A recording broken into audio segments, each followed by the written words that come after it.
Hello नमस्कार, मी ऋतुजा. बऱ्याच जणांनी माझा पहिला इंट्रोडक्शनचा ब्लॉग बघितला असेल.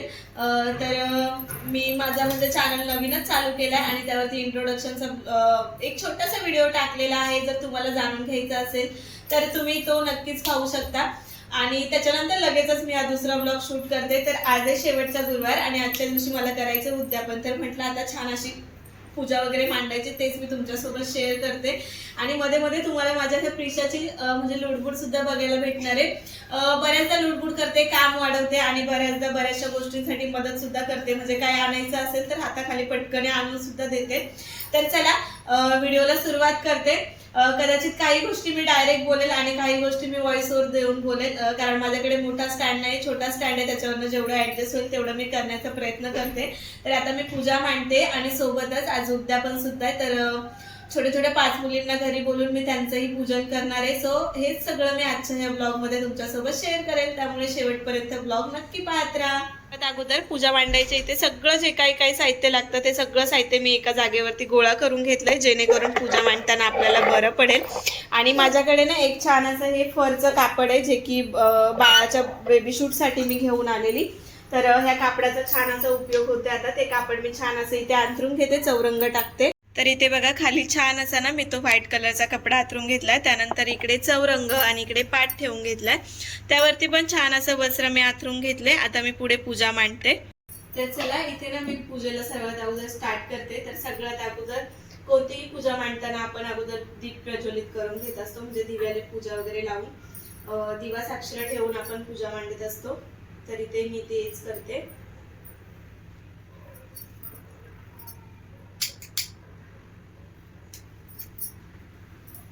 त्यानंतर ना आपण आता इथे मी कलश ठेवून घेणार आहे.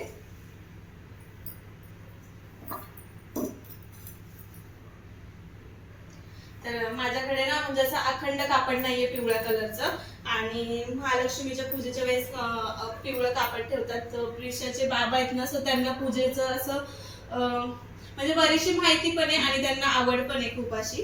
तर त्याच्यामुळे त्यांनी ते येलो कलर, मी चौरंगाच्या मापाचं असं लाल कापड आणले. त्याच्यामुळे दोन्हीही कापड मी छान असे आथरले. इथे छान असं स्वस्तिक, त्यामध्ये 4 टिंब आणि सोबतच हे जे 5 नाम असतात ना, हे काढायचे. म्हणजे हे 5 नाम काढल्याशिवाय स्वस्तिक पूर्ण होत नाही असं म्हणतात. तर सगळं मी ना कलशामध्ये नारळ वगैरे सगळं ठेवून घेते आणि त्यानंतर मग मी म्हणजे कलशामध्ये नारळ वगैरे ठेवते. 1 रुपयाचं नाणं, सुपारी, थोड्याशा अक्षदा, सोबतच हळदी आणि थोडंसं कुंकू. त्यानंतर यावरती मी छान असा नारळ स्थापित करून घेते. सगळ्यात अगोदर नारळाला छान अशी नारळाची पूजा करून घेणार आहे. आणि त्यानंतर ना आता मी छान असं या नारळाला मुखवटा वगैरे घालणार आहे. सो त्यानंतर मी तुम्हाला दाखवते. तर इथे तुम्ही पाहू शकता, अशा प्रकारे मी संपूर्ण अशी जी काही पूजा मांडणी आहे ती सगळी मांडणी करून घेतली. इथे मी चौरंग ठेवलेला, त्याच्यावरती फळं, देवीचा मुखवटा, देवीचा जो काही फोटो आहे ते सगळं बसलेलं आहे. आणि खाली मी इकडे एक पाट पण ठेवलाय. कृष्णांची मूर्ती वगैरे ठेवायला वरती जागा नाही, म्हणून पाटावरती पण छान असं म्हणजे मोकळी जागा आहे. तर छान प्रशस्त मी सगळं मांडणी केलेली आहे. आता मी छान अशी देवांची पूजा करून घेते. तर चला आता ना एक 6 वाजता आलेत, म्हणजे मी 5-5:30ला एक सुरुवात केली होती. तर सगळी पूजा मांडणी वगैरे व्यवस्थित झालेली आहे माझी, बरोबर टायमावरती सगळं झालं. बऱ्याचदा म्हणजे सकाळची सुद्धा पूजा करते, पण आज नाही जमलं मला करायला. तर इथे मी ना सगळ्यात अगोदर देवांची पूजा वगैरे करून घेते.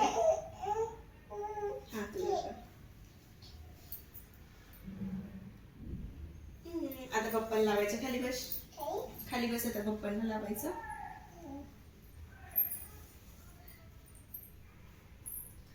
पूजा केल्याच्या नंतर इतकं छान वाटतं ना. अजून मला म्हणजे एक गोष्ट राहिली असेल जी की रांगोळी. तरी ते मी खाली कापड आतरलं, त्याच्यामुळे रांगोळी नाही काढली. पण चौरंग ठेवायच्या अगोदर मी छोटंसं म्हणजे स्वस्तिक काढलेलं, हळदी कुंकू वगैरे तिथे सगळं असं टाकून घेतलंय.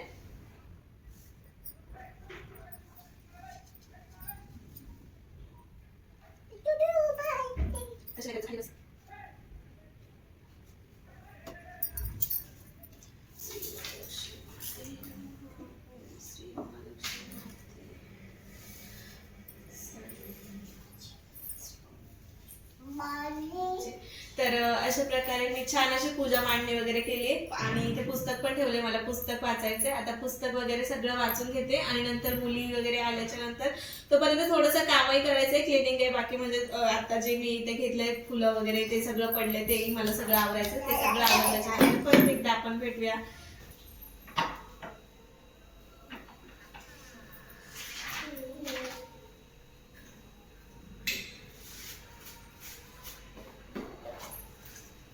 अशा प्रकारे एकदम सिंपल अशी रांगोळी काढून घेतली. मला रांगोळी काही जास्त येत नाही, तर आता ना छोटीशी एक उंबऱ्याची पूजा करून घेते. हळदी कुंकू वगैरे लावून. थांब थांब, तू हात नको लावूस, नको जाऊ मग, मला हात नको लावू.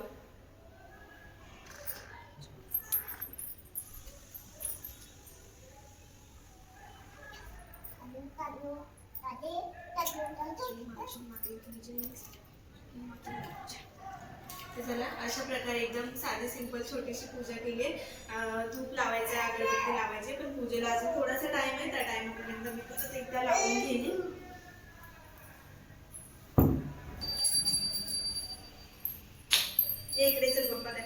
तर इथे माझी छान अशी पूजा मांडून झालेली आणि मी उंबरठा पूजन सुद्धा केलं होतं. बऱ्याचदा गुरुवारचं किंवा शुक्रवारचं सकाळचंच उंबरठा पूजन करते आणि उंबरठा पूजन तसं तर सकाळचंच करावं, पण वेळ नाही भेटल्यामुळे मग मी संध्याकाळी सगळं केलं. सो उंबरठा पूजन सुद्धा संध्याकाळीच केलं. तर त्यानंतर धूप अगरबत्ती वगैरे लावून घ्यायची होती, पुस्तक वाचायचं होतं, म्हणजे पोथी वाचायची होती, म्हणून मी सर्वात अगोदर इथे अगरबत्ती लावून घेतली. आणि हे मी रोज दरवाजाला अगरबत्ती आणि घंटीनाद वगैरे करते, कारण घर हे देखील आपली लक्ष्मी आहे, संपत्ती आहे आणि उंबरा हे मर्यादेचं म्हणजे एक सीमा आहे. त्यामुळे उंबऱ्याची आणि घराची पूजा ही रोज तरी झालीच पाहिजे. तर इथे मी त्यानंतर छान असं महालक्ष्मीची मांडणी केलेली, तर तिथे देवांना आणि जिथे मांडणी केलेली तिथे सगळीकडे अगरबत्ती ओवाळून घेतली. तुळशीला देखील अगरबत्ती ओवाळून घेतली, अगरबत्ती लावली आणि त्यानंतर छान असं देवाला नमस्कार केला. तर आता इथे ना छान अशी म्हणजे उंबऱ्याची पण पूजा झाली, तुळशीला वगैरे अगरबत्ती, देवाऱ्यात वगैरे सगळं देवांची पूजा वगैरे करून झाली. इथे पण अगरबत्ती लावून झाली. तर आता एक 6:15 वाजलेत, अजून प्रसादही बनवायचा आहे, मुलींनाही बोलवायचे. तर तोपर्यंत म्हटलं पुस्तक वगैरे सगळं वाचून घेते व्यवस्थित. तर चला पुस्तक वाचायला सुरुवात करते. घरी छान पूजा वगैरे मांडली, सगळं झालं आणि आता ना बाजूच्या बिल्डिंग मध्ये प्रिशूला बोलवलेलं कन्यापूजनसाठी आणि मलाही मुलींना बोलवायचंय, म्हणून मग बाजूच्या बिल्डिंग मध्ये चालले.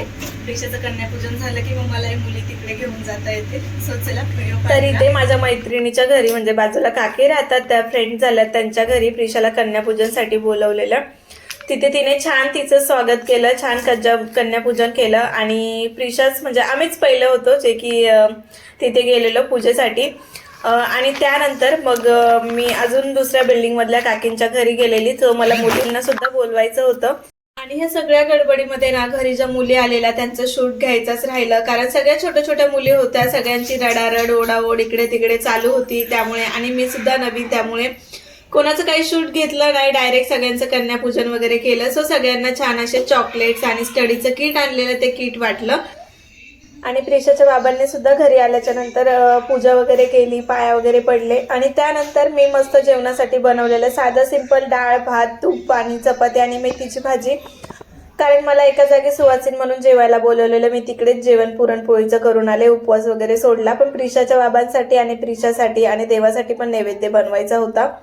मग डाळ भात, चपाती आणि मेथीच्या भाजीचाच नैवेद्य बनवला, छान असं देवीला अर्पण केलं. आणि त्यानंतर ते ताट दर गुरुवारी मी घेत असते, पण आता ह्या गुरुवारी मी प्रिशाच्या बाबांना देणार आहे. सो इथे सगळं माझं तेच नैवेद्य अर्पण. गुरुवारचं उद्यापन झालं आणि आजचा दिवस खूप छान गेला. सोबतच युट्यूबचा नवीन प्रवास आज चालू झाला आणि घरात पूजा असेल तर खूप छान प्रसन्न वाटतं. हा ब्लॉग तुम्हाला कसा वाटला ते मला कमेंट करून नक्की सांगा आणि ब्लॉग बघितल्याबद्दल धन्यवाद. बाय.